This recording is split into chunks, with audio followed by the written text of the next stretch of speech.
All right. So anyway, thanks again for your patience with that. So this is the Ask the EFF panel, and we're going to go and down the line here. We'll talk about some of the things that we've been working on at EFF, and then we turn it over to you for your questions. A couple of reminders on the question. One of the things that EFF does, we provide legal advice to people, especially in the security researcher community, about some of the challenges they may face in doing the research and presenting about the research. This is not the time to ask those questions, though, because what you want to do is have an attorney-client privilege conversation about them. So general questions are fine. But this is not the time to talk about your specific situation. So let me just introduce a couple of things that we've been working on the legal side of EFF. Probably one of the more important things that we worked on was a case called U.S. v. Carpenter. It's a Supreme Court case that just was decided this year. And it is a case about location tracking of phones. EFF filed an amicus brief.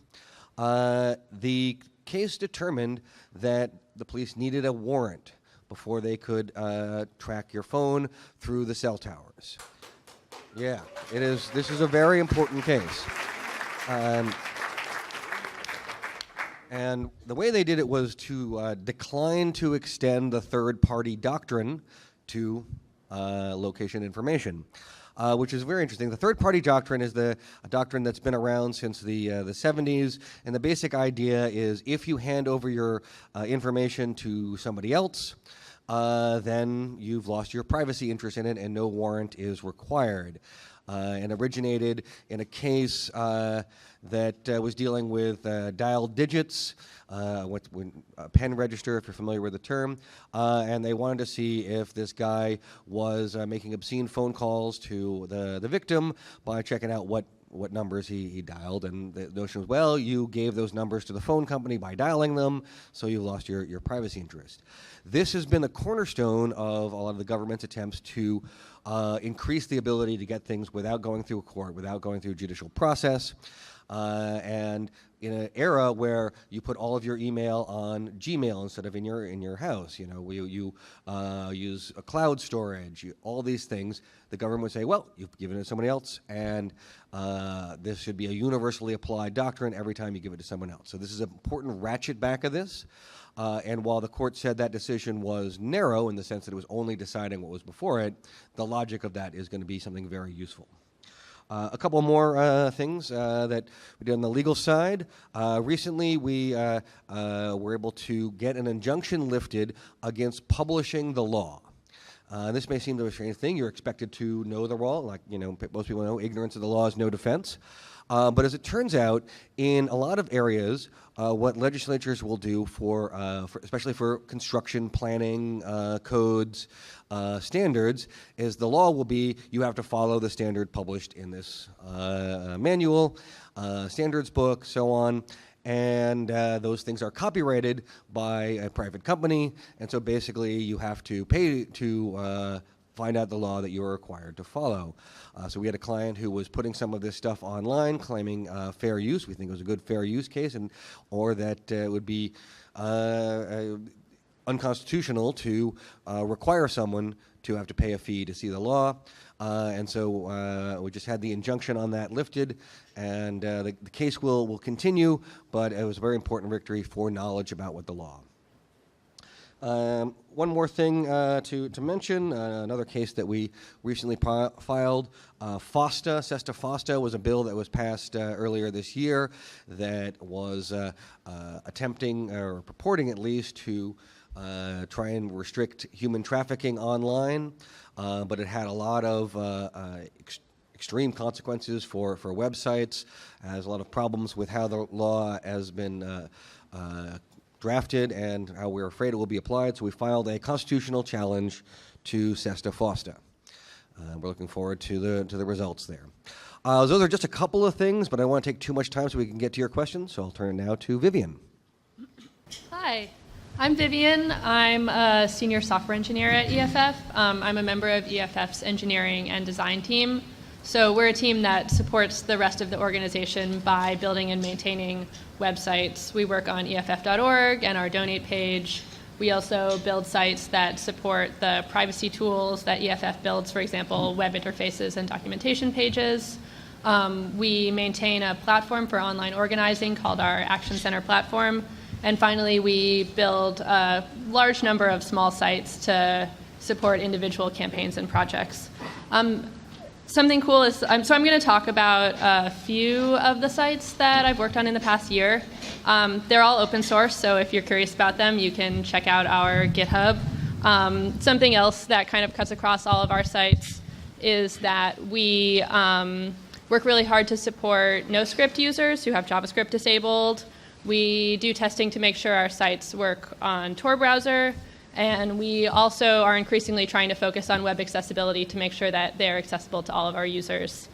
So the first site that I want to talk about is our Security Education Companion.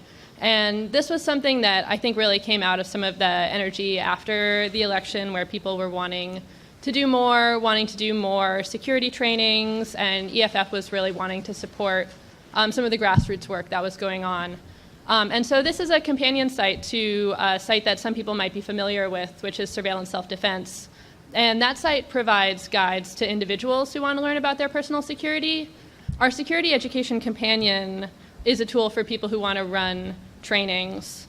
Something that I really like about that site is that it has really specific lesson plans that you can take and go run a training. It also has a lot of really great high-level resources for deciding whether you're the right person to run a training, how to work with various groups that you might be trying to help, how to give really great demos. I think it's a really well thought out site. And then on the more technical side, it was a cool project for my team because we have been transitioning our sites that are sort of static content and content management from using Drupal to using Rails with some gems and plugins for content management. And that worked really well. So that's how we're doing a lot of our web development for that type of project going forward. Another project that I've been involved in is called Check Your Reps, and that has been part of our work around net neutrality, which obviously we've been spending a lot of energy on in the past year or so. And that is a project where individuals can see where their reps stand on a certain issue, in this case net neutrality, and then take some action around that. And our intention is to use it for other issues in the future. But in this particular case, it's so people can ask their reps to reinstate the open internet order. And in fact, the Senate did pass legislation to do this, and now we're asking people to go to their reps in the House and ask them to reinstate the open internet order. And it's just a small piece of our work around net neutrality. I'm sure other people will touch on it. But in addition to that, for people who want to go deeper on that issue, we've also released a net neutrality defense guide where people who want to do more can see how to contact their reps in person or work with journalists to get a great story about net neutrality in their area. And then the last project that I'll touch on, which Sydney I'm sure will also talk a lot more about, is Start TLS Everywhere, which is our project to improve email security and privacy. And my involvement with that site has mostly been from the web development angle, so I've been doing front-end and back-end web dev to create a web interface where people can enter the domain of a web server they run or a web server that they want to know more about and get information about things like whether it supports Start TLS, whether it presents a valid certificate, whether it's using a secure TLS version. So that's been a really cool project to be involved in and work really closely with the tech projects team. So it's really varied. We've got a bunch of small sites, and I'm always excited to talk about how nonprofits are doing web development and how the individuals can support their web needs. So I'm Cooper. I'm on our cybersecurity team at EFF, and I study targeted surveillance of law enforcement targeted surveillance of activists and vulnerable populations. So I look at law enforcement based spyware. I look at other law enforcement surveillance tools like stingrays and IMSI catchers. and other forms of spying on people like spouseware and other stalkerware, things like that. So a lot of my work lately has been focused on spyware. I gave a talk yesterday about spyware coming out of Lebanon that was spying on civilians all around the world, that we took apart and looked into the command and control servers and found a pretty massive campaign being done, we think, on behalf of the Lebanese government and on behalf of many other governments by a third party renting out tools and services to these countries. So that's been a big report, and there's a big report online about it, and I gave an hour-long talk yesterday about it, so I don't want to try to compress that into 5 minutes. But I'm happy to talk about it if people have questions. The other big thing I've been working on lately is studying IMSI catchers. So for those of you who don't know, IMSI catchers, or I'll call them cell site simulators, that's my preferred term, are basically a fake cell tower that's operated by law enforcement. And the idea is to trick your phone into connecting to this cell tower, this fake cell tower, so that your location can then be tracked, and or perhaps your calls or your text messages intercepted, recorded, etc.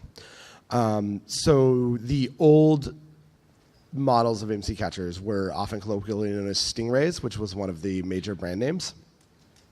And stingrays worked by downgrading your phone to 2G GSM, and which then they were able to turn off the encryption between your phone and the cell tower and gather your location, gather your text messages, etc. It seems like, at least with US law enforcement, stingrays have now fallen out of fashion for the new model, which is called Hailstorm.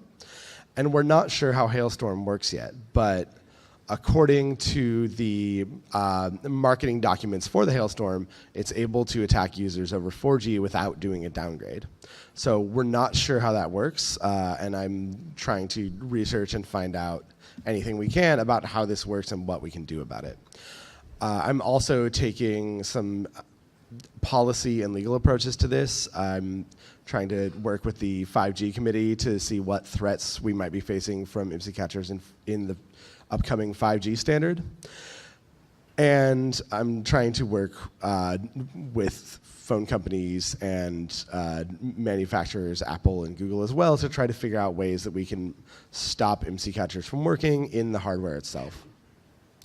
And then the final thing I'm doing, there's been a lot of talk in DC lately about the threat of foreign spies using IMSI catchers around the Hill to spy on senators. So currently, lawmakers up on the Hill have a bee in their bonnet about this. And I think that we can convince them that, you know, if Russians might spy on us, we need to make this technology stop working. So that's another tactic we can take as well. And it's maybe a good thing for you to call your representatives about and say, hey, I'm concerned that this technology could fall into the wrong hands and be used by criminals and spies and who knows what. Let's maybe stop this from happening. So those are the things I'm working on, but I'm happy to talk about anything, and I'll pass it along. Thanks very much. My name is Bill Budington. I'm a senior staff technologist on the tech projects team. And I'll just go through a few things that we on the tech projects team are working on in particular, and I'm working on as well. One of the kind of more interesting things that I got to investigate was a program that was being sold to law enforcement across the country, to individuals across the country called Computer Cop.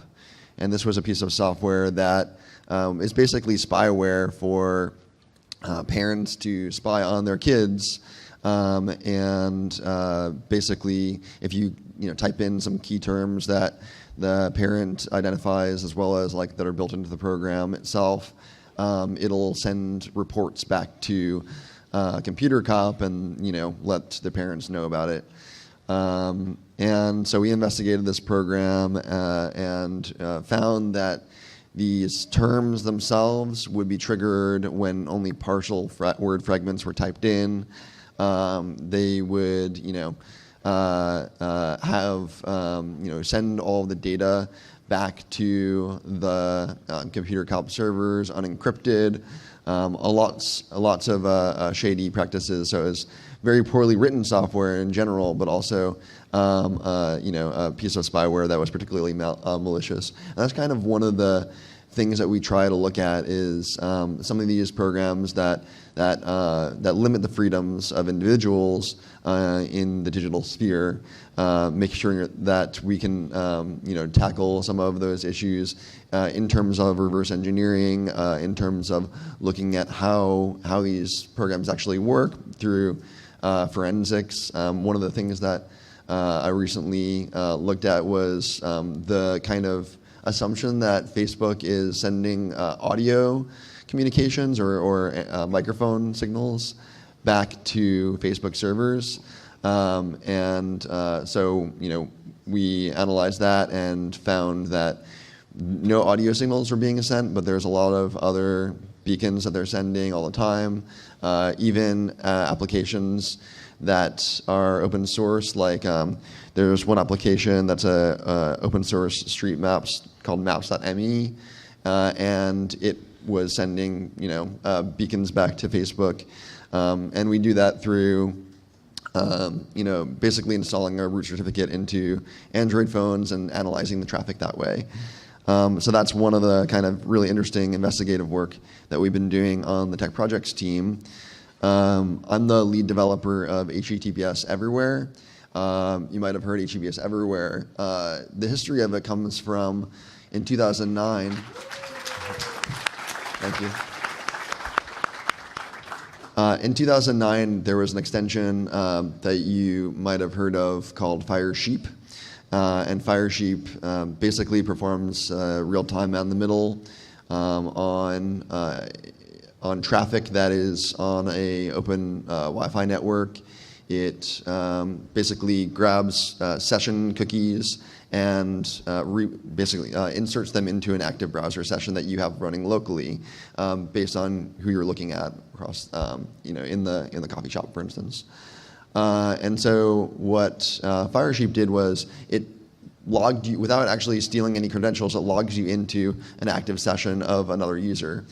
And what we knew from how HTTPS works is that if Facebook, for instance, had HTTPS on their websites, this attack would be infeasible because HTTPS provides certain guarantees. It provides confidentiality, integrity, and authenticity. And so having HTTPS on more websites is a desirable effect, and it would make this kind of point-and-click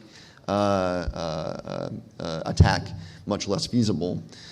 So we started developing HTTPS Everywhere as a response to Firesheep to enforce HTTPS where it is made available on websites but not enforced. Some people might think now, well, Facebook, for instance, enforces HTTPS. What's the point of having HTTPS everywhere? But we've seen from a piece of software that Moxie Marlinspike developed called SSL Strip that if you type in a website, you mostly type it in example.com, and that by default goes to the HTTP page first.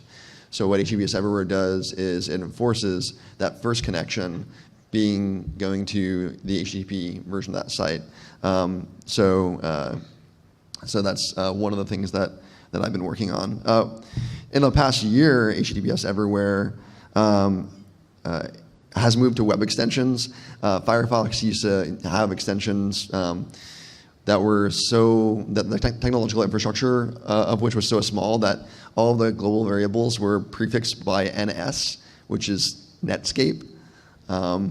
So they've really updated their extension infrastructure to be in line with Chrome's, for instance. And so we worked on converting that to a common code base so that HTTPS Everywhere is common code base among Firefox and Chrome.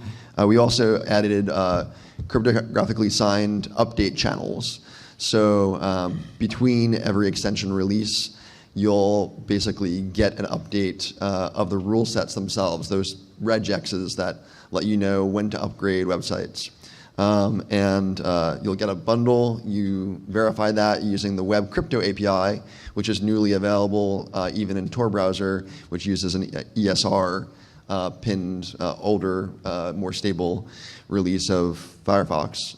So we have these web extension update channels, and it could, for instance, be used not just for the rule sets that we maintain, but also for the Tor project. If they want to make their new next generation hidden services, those 48-character URLs .onion, more readable, then you can, for instance, go to securedrop. The intercept.com.onion, and it'll automatically kind of forward you to the proper onion URL. So that's one possibility of the future using these signed update channels. I was going to mention a few other things, but I think we're running short on time, so I'll pass it along. Cool. Related to our efforts to push HTTPS everywhere, I work part-time on CertBot, which is the client, EFF's client for Let's Encrypt. Let's Encrypt is a free and automated CA. Yeah. Let's Encrypt's awesome.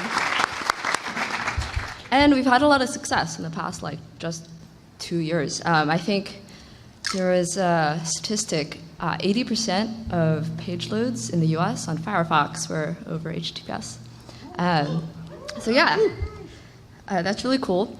And the other project that I work on, as Vivian mentioned, is Start TLS Everywhere, which is an initiative to try to port some of the success we've had in web to email. Like similar to these lists or like policy lists that Bill mentioned that HTTPS Everywhere pushes updates to. Start TLS Everywhere is a similar sort of list for email servers so that intermediates cannot strip the TLS between two MTAs or two email servers.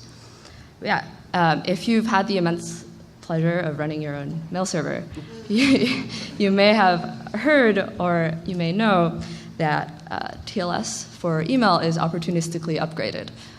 And this makes it really easy for a man in the middle to basically just downgrade any TLS connection between two mail servers in the absence of other initiatives like DNSSEC or DANE, if you've heard of those. So Start TLS Everywhere is an attempt to kind of push a solution to that in the meantime while we see maybe more DNSSEC adoption in the wild. This was motivated by some research in 2014 where we found that, I think, in Tunisia, for instance, outgoing email was being stripped like 94% of the time. So we decided at some point that we needed secure email sooner rather than later, and that's the initiative I'm working on. If you're more interested about this, I'm giving a talk on it tomorrow at, I think, 3 p.m. All right. Well, thanks, panelists. It was a great overview of the work that we do. We're tech projects trying to make the world a better place through software. We have going over some of the legal issues where we're trying to create precedent, and we also do a lot of activism campaigns, like some of the things that Vivian has been working on. But now I'd like to start out with your questions. I can't tell if anybody's lined up there. It doesn't look like yet, but there's a microphone there in the center. And if you have some questions for us, just line up before them, and we will do our best to field the questions. Hi, how are you? Doing well. So there's a big push for SSL decryption software to be implemented at enterprises. I got here about maybe 10 minutes late. I'm not sure if you already talked about this. But are you dealing with that at all in what you're working on? My understanding is the enterprise that implements this SSL decryption in order to do a deep packet inspection of outgoing connections from their employees or anywhere inside the company, it gets decrypted at the border of the enterprise, and then I guess re-encrypted. And I guess there's settings that the enterprise can, on their own, decide what is appropriate to inspect and what is not appropriate to inspect. For example, they can shut off the inspection for, if it's going to a banking website or like a personal website. But I guess it's completely at the whim of the enterprise IT department whether to do that or not, and for what or not. Are you dealing with? Is EFF dealing with that at all? Just I'll give at least a little bit of legal perspective on that. Is that on the whole, a private employer can do that. It would be potentially subject to if there was like a union, there could be negotiated rules with the workers. There might be exceptions to that. On the whole, though, without a employee handbook that says they can't do that or something, then they can do that kind of inspection and enforce things like don't use your corporate resources for private activities. If they were a public employer, then the Constitution comes into play. There are some limitations on what they can do, much as there might be in other governmental contexts. And there are some things that you couldn't use it for. So a company couldn't use that to stop all communications related to organizing. For example, if someone wanted to organize a labor union, they couldn't use this. It would be illegal, at least, for them to use it to suppress those communications. Well, suppressed, but what about just inspecting it? I mean, right? I mean, so you've got an internal union organizer person using SSL to communicate with whomever, and their settings just haven't been set to stop inspecting that, so they're actually able to view the communications and gain an unfair advantage, right, over there. So what there actually are laws that is that legally? So that illegal for them to be looking at that? Indeed, there are laws about protecting the ability of organizers to organize. The resource that we have that touches upon this, we have something called the Legal Guide for Bloggers, and there's a section concerning employment-related issues there. Now that's hitting like a slightly different issue, like if you wanted to work on your blog, that was an organizing thing, but at least provides an overview of the legal issues there. Okay. Thank you. Yeah. I'll just add that if you don't like what your workplace is doing, you can always unionize, and it's probably best to do that not on devices that are owned by your office. And the National Labor Relations Act is, I think, the relevant piece of legislation for union organizing in the U.S. Just on the technical side, I think that TLS 1.3 only provides authenticated encryption algorithms, and previous versions of TLS offer some authenticated encryption algorithms and some don't, but without actually installing a root certificate in, for instance, the computer at your workplace, then your workplace wouldn't have the ability to introspect traffic to an SSL site. All right, next question, please. Hi, good morning, Kurt. This is Teocino. I'm one of the co-founders of the New York Privacy Board Advocate and many of the other co-founders in this room. My question to you for today... Go ahead. Good to see you again. Likewise, and congratulations on the great work you're doing. But as you know, New York City is ground zero for where all the surveillance tools come from. Like, for example, Cyrus Vance Jr. opened a cybercrime lab in New York City with the FBI and the CIA and name them all. He's sitting on $800 million that he got from the banks, and what he's doing is pushing all this invasive technology. This morning, the New York Post posted that Governor Cuomo is now going to put facial recognition on all the pictures that are going to get gathered from people passing the tolls.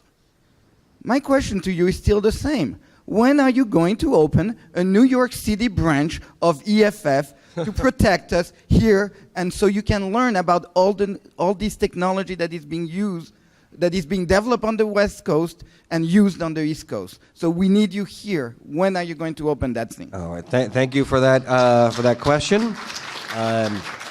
So EFF, we are based in San Francisco. Most of our employees are in San Francisco. We have a couple who are not. But we also we work a lot with various organizations around the U.S. and around the world, actually, often working with local partners. One of our programs is the Electronic Frontier Alliance, which is a network of, I believe, around 75 organizations throughout the U.S., including some here in New York.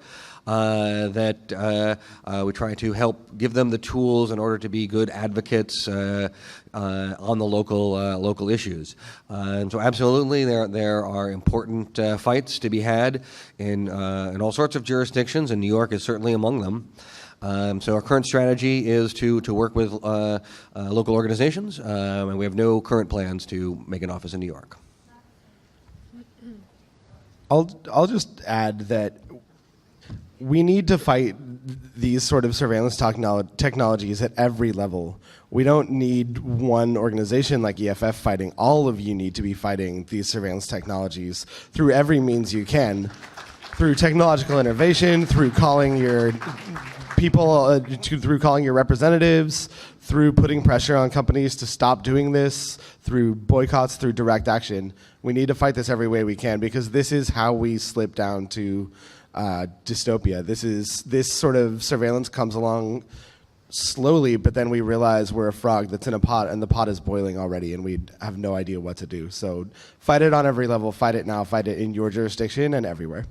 Kurt, I just wanted to add something. Sorry for that.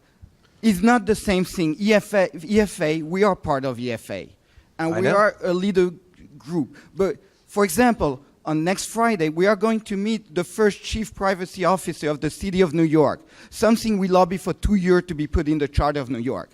However, we need your experience on that meeting when we go in.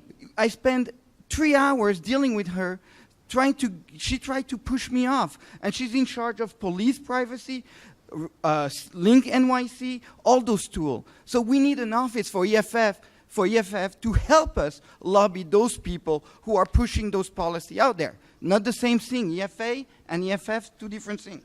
That is correct. EFA and EFF are indeed two different things.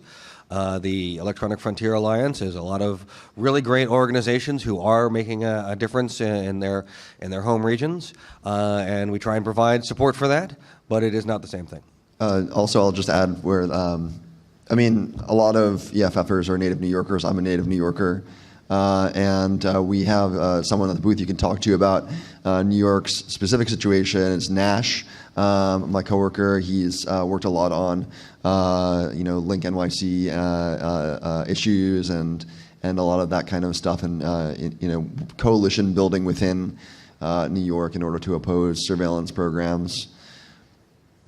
Also, I real quick want to shout out Rethink NYC as an amazing organization here that's doing a lot of work organizing against Link NYC. If you are out here and you want to hook up with them, please check them out. We are hooked up with them. All right, next question, please. Hello.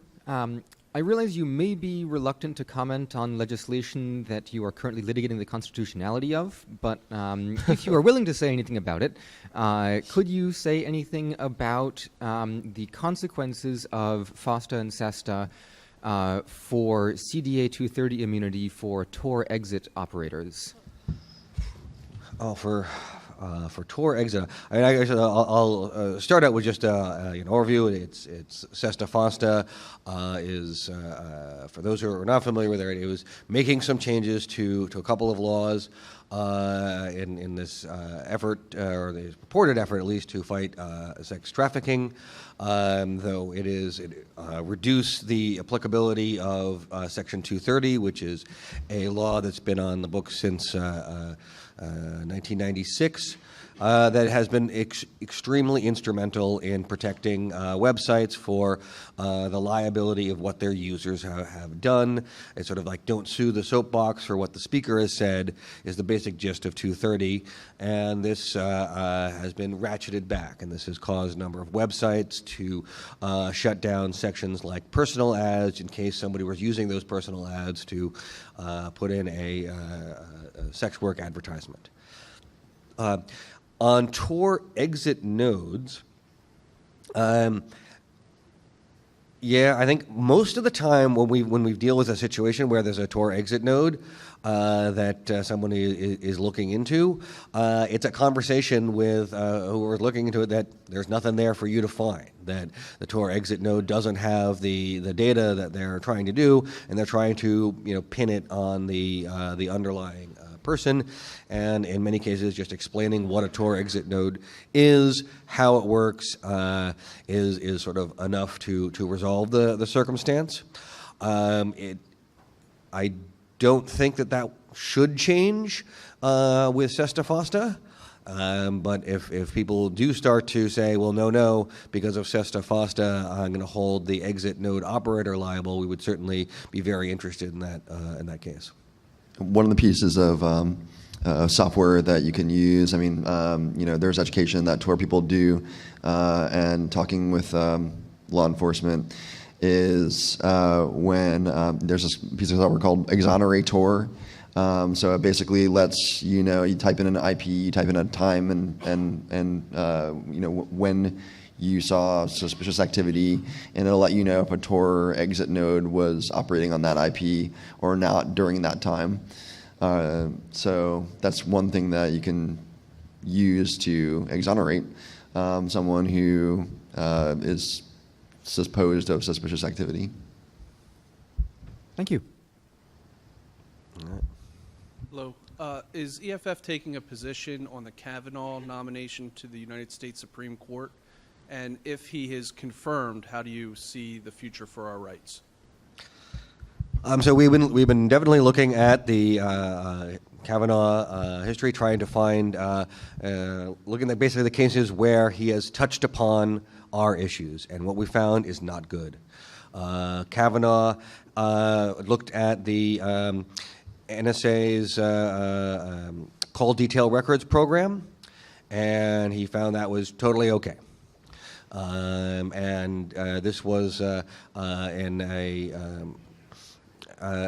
the D.C. Circuit Court. It was not one of the cases that we had worked on, so it's not directly commenting on our case, but the theory that he wrote into this opinion was that there were special needs because terrorism, and so they could do this unconstitutional program.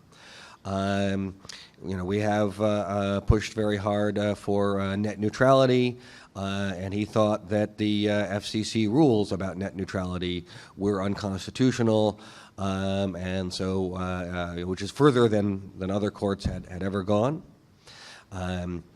So on just a number of EFF-related issues, Judge Kavanaugh is going to be a vote against.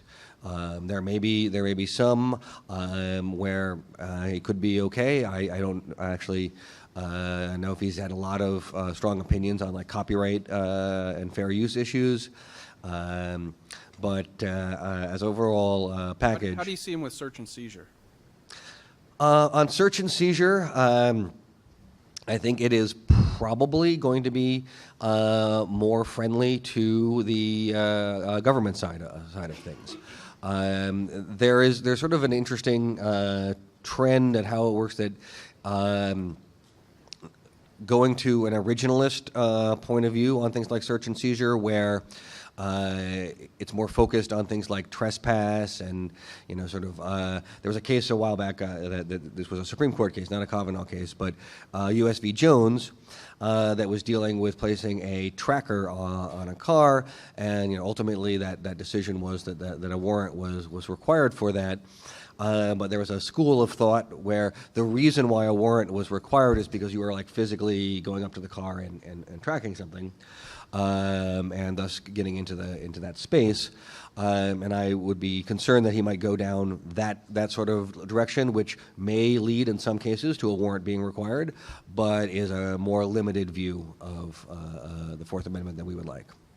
Thank you. I think one of the things that we need to be aware of is also that legislation changes with people's movements. It changes when people create enough pressure for politicians to actually not make bullshit decisions and to actually say, hey, if I don't do this, like the reason why Nixon signed the second civil rights bill is not because he wasn't a racist, he was. The reason why it was signed was because of people's pressure, people's movements that actually forced his hand. And that's the way that anything is going to change. We actually need to build up that movement in order to make it change.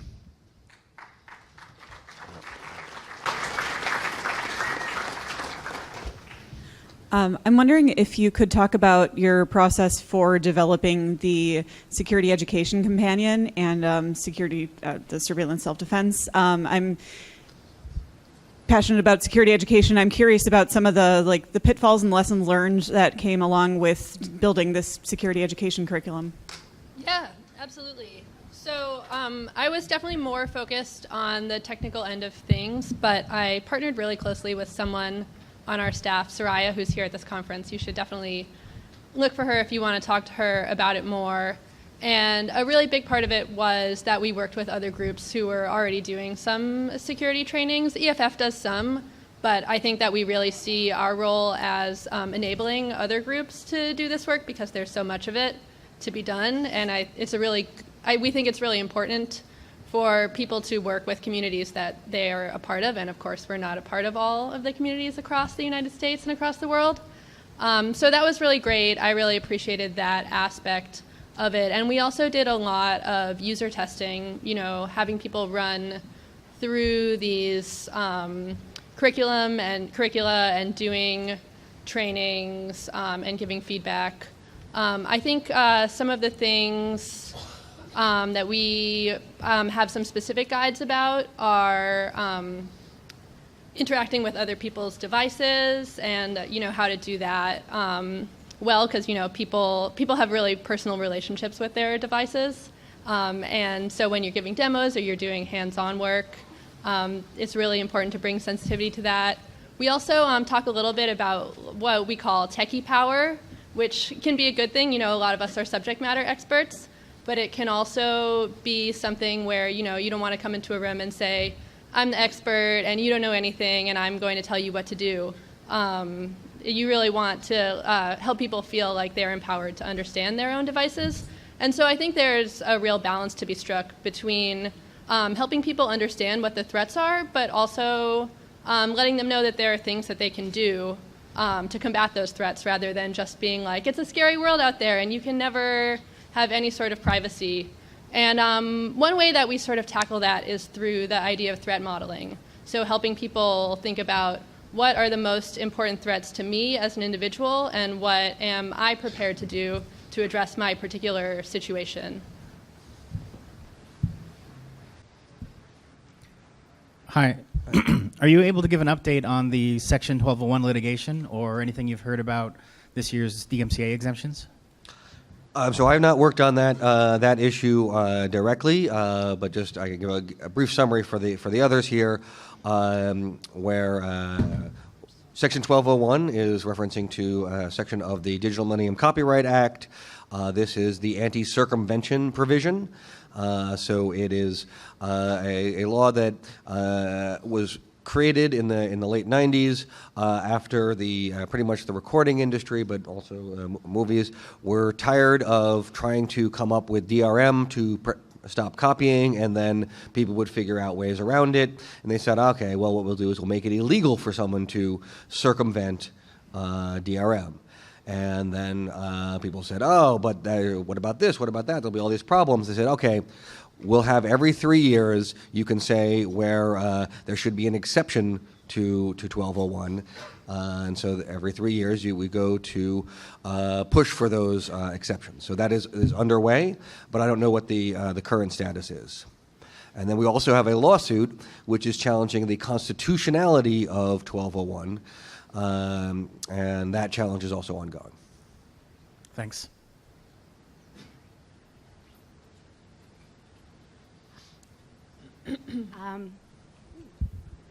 I'm short, sorry. I wanted to thank you for your efforts on the Sesta Fosta suit. Thank you. Thank you.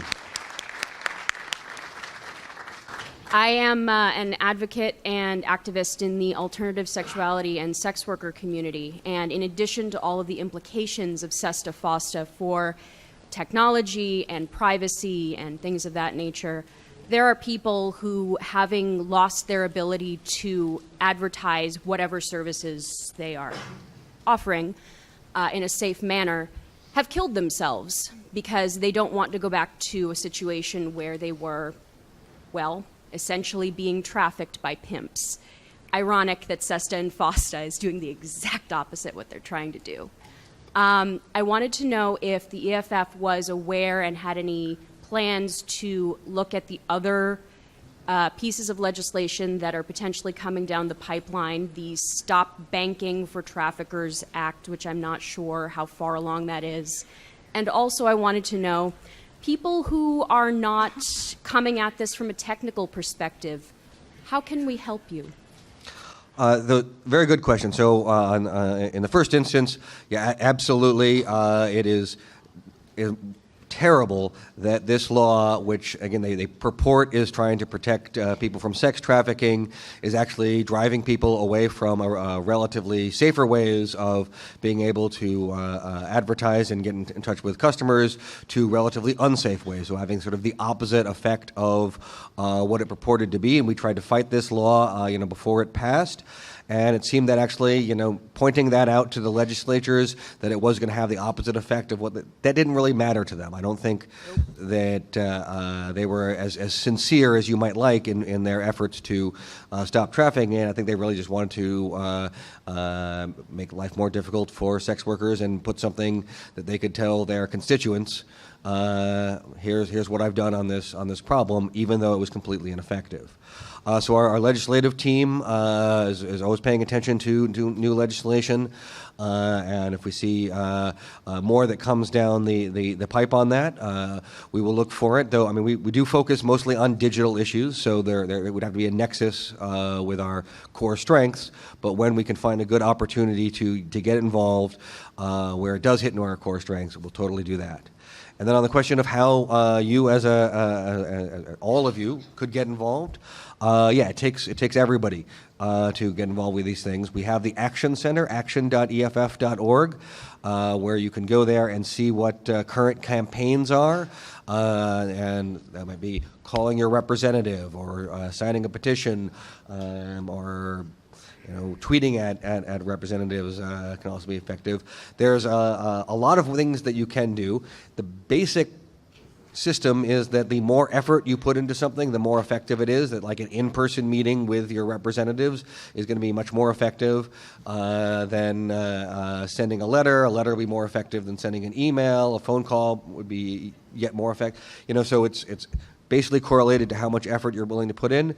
And for a lot of these issues, we need a lot of people to put in effort. So I encourage all of you to stand up for your rights and get active. Kurt, we've got time for one last question. If you make it very quick, questioner, 30 seconds the question, 1 minute for the answer, please. Oh my God. Okay. So there's some significant things happening here in New York, in downtown New York specifically. We are in the process, the mayor is approving a tech hub, and we are implementing something called Silicon Alley going down 4th Avenue, which greatly impacts a low-rise neighborhood and is turned into something called Midtown South. Again, the tech hub is, again, private entities that are getting involved, and city lands are being used to develop and blah, blah, blah, blah, blah. So again, I hate to harp on this. The question is, it's really important to have a presence like EFF, a physical presence in something that's happening, right? Like technology, corporations taking over, and it's coming from one side only, and the activism part of it, we're being slammed left and right. Like, how can we garner more help from organizations that have such a prominent appearance like you? All right, thank you for that. I'll just a quick. First of all, we absolutely believe that New York is a very important area for work to be in, and our current strategy is to work with local groups through the Electronic Frontier Alliance and get active where we can. We've looked at local issues also, more directly, and we will continue to do so. And then, basically, the thing is that we have only so many resources. We are, we've grown a lot over the years, and this has been great. We've been able to do a lot more things, but we can't do everything. But thank you all for your support. For those of you who are members of EFF, who have joined the Action Center, who have taken actions, who have subscribed to me, that helps, and we really appreciate it. And we hope to be able to do yet even more. Thank you. Thank you, Kurt. Round of applause for the EFF.